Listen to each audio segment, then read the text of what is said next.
కాదు, యావత్ భారతదేశం అంతా కూడా గమనిస్తున్న పరిస్థితి ఏంటంటే మీ డ్యూటీ మీరు చేయకుండా అడిషనల్ డ్యూటీస్ చేయడం అనేటువంటిది మొదలైన తర్వాత అంటే ఇక్కడ అందరు పోలీసుల్ని మనం అనదలుచుకోవాలా, అది కూడా చెప్తాను నేను. మీరు చాలా ఎక్కువగా పూసుకొని చేయటం, దానికి ఏంటంటే మనకి వెనకాల వీళ్ళ సపోర్ట్ ఉంది కదా, ప్రభుత్వం సపోర్ట్ ఉంది కదా అని చెప్పని మితిమీరినటువంటి అత్యుత్సాహంతో కొంతమంది ప్రవర్తిస్తున్నారు. మనం చూస్తున్నాం చాలా వీడియోల్లో, ఒక పార్టీ అధికారంలో ఉంటుంది, ఇంకో పార్టీ అధికారం కోల్పోయిన తర్వాత వాళ్ళు మళ్ళీ తిరిగి ఏదో రోజున అధికారంలోకి వస్తారు. తర్వాత ప్రజాప్రతినిధుల మధ్య ప్రజాస్వామ్యంలో ప్రజాప్రతినిధులుగా ఎన్నికైనటువంటి వాళ్ళు తర్వాత పరాజితులైనటువంటి వాళ్ళు మళ్ళీ క్రియాశీలకంగా పాలిటిక్స్ లో ఉండేటువంటి వాళ్ళు ఖచ్చితంగా ఒక గౌరవప్రదమైనటువంటి వ్యక్తులు. వాళ్ళందరూ కూడా ఉన్నత విద్యను అభ్యసించినటువంటి వాళ్ళు, వాళ్ళకి పబ్లిక్ ఒక ఇమేజ్ ఉన్నటువంటి వాళ్ళు వాళ్ళంతా.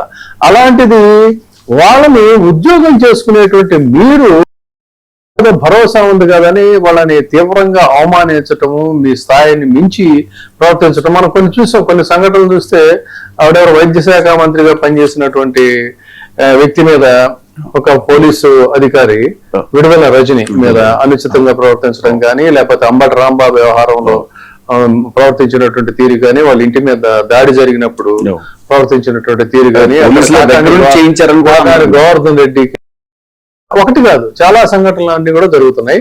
ఇక్కడే అలా ఆ విధంగా చూసి రమ్మంటే కాల్చి వచ్చే రకం అంటారే, ఆ విధంగా ప్రవర్తిస్తున్నటువంటి పోలీసులు ఇక్కడ గమనించాల్సింది ఏంటంటే, అయ్యా మీరు ఎవరైనా సరే స్థాయిని ఎరిగి మీ డ్యూటీ మీరు చేసుకుంటే బాగుంటుంది. అతి చేస్తే ఏమవుతుందంటే అది వికటించినప్పుడు మీరే స్కేప్ గోట్స్ కింద మిగిలిపోతారు తప్ప మీ వెనక ఎవరైతే ఉన్నారో వాళ్ళని చూసుకొని చెప్పినట్లయితే మీరు ఇవాళ ఈ సిఐ నాగరాజుకి ఏ విధమైనటువంటి పరిస్థితి ఏదైందో మనం ఆ కోణంలో ఇప్పుడు ఈ కేసును డీల్ చేస్తున్నాం.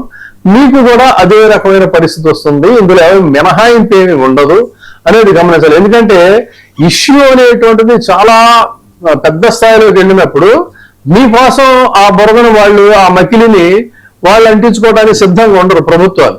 ఇది ఇక్కడ గమనించి తెలుసుకుంటే మంచిది. ఇది ఇక్కడ ఒక ప్రధానమైన అంశం. తర్వాత other side of the coin మాత్రం టచ్ చేస్తాం.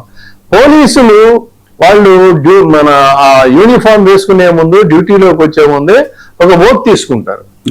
ఆ రకంగా నిజాయితీగా నిక్కచ్చిగా వ్యవహరిస్తున్నటువంటి పోలీసులు ఉన్నారు కాబట్టి ఆ పోలీసు వ్యవస్థ ప్రతిష్ట కానీ లేదంటే అంతో ఎంతో న్యాయం కానీ జరుగుతుందనడానికి కారణం ఏంటంటే ఇటువంటి రక్షకులే తక్షకుల్లాగా వ్యవహరించేటువంటి పోలీసులు ఉన్న అదే స్టేషన్స్ లో ధర్మం కోసం న్యాయం కోసం పనిచేసేటువంటి వాళ్ళు కూడా ఉన్నారు కాబట్టి అసలు ఈ సంఘటన ఎలా వెలుగులోకి వచ్చింది?